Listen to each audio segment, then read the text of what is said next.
Just in case these figures behind us don't give it away, can you tell those that aren't lucky enough to be in your showroom what it is that Attakus does? Attakus basically does statues. Okay, we're known internationally for all the statues that we do. We've been doing them for the past 20 years. The mostly known maybe are characters like from Star Wars, Marvel, various different universes. What do you think sets you apart from other companies that make statues? The quality that we basically do, the stuff that we do is very high-end. That's what really sets us apart from our competition. And there's a lot of product out there, but people come back to us and they say, wow, you guys got the nicest stuff. The collectible world, I mean, they're pretty dedicated. People that are really into action figures and statues, these people are into it. I mean, this is what they live and die for. Their living rooms are the best place to be because it's surrounded by great stuff. Victor, I'm talking about you right now. But I mean, the truth of the matter is the internet has really opened the floodgates, so these collectors can shop wherever they want to. Yeah. As an example, I'll show you, that's the probe droid. There's only going to be around 700 copies of this item. It's already sold out, even before even being released, because these collectors that you're mentioning that go into the internet and that basically go to forums and they talk about us. There's a new statue that's coming out. We want it now. Unfortunately, it doesn't really work that way. Before we come out with the statue itself, there's a process of maybe 6 months, 9 months that goes into every statue.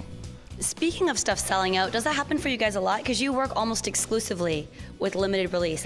Sometimes there's too many companies that do too many pieces. They're shooting themselves in the foot. Why is there such a demand for our products? It's because they're all limited in very small quantities. The maximum you'll see on a certain piece is going to be around 1,500. Tell me more about these bigger statues. In every piece that we do, we try to always bring the reality of the character or the content of it. So whatever it's Jabba, whatever it's a Millennium Falcon, because we have a huge Millennium Falcon, we're trying to recreate reality. Now, we also do pieces that are actually almost body size, 1-to-1 scale. They're very, very limited. You know, we can do your statue this big, we can do your statue this big. You decide what you like. There's some provocative statues, adult-only content, my friends, adult-only content. Is that extremely popular? Do you have a huge following for that? I imagine you would, I imagine.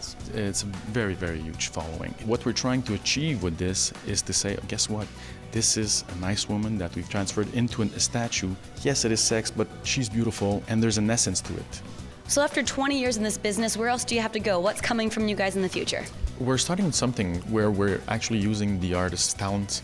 Sketchbook is to show you what's exactly the breakdown of everything that goes into the creation of the statue. We're also bringing something new now. Basically, we're starting with apparel. And what we're starting with first is belts. We just take a strip of their comic books that they're doing and we've transferred that onto a belt. So that's the first line of products that we're starting with, and we're going to get into bags, beanies, ties, straps. So that's what we're going towards too. So it's going to be fun.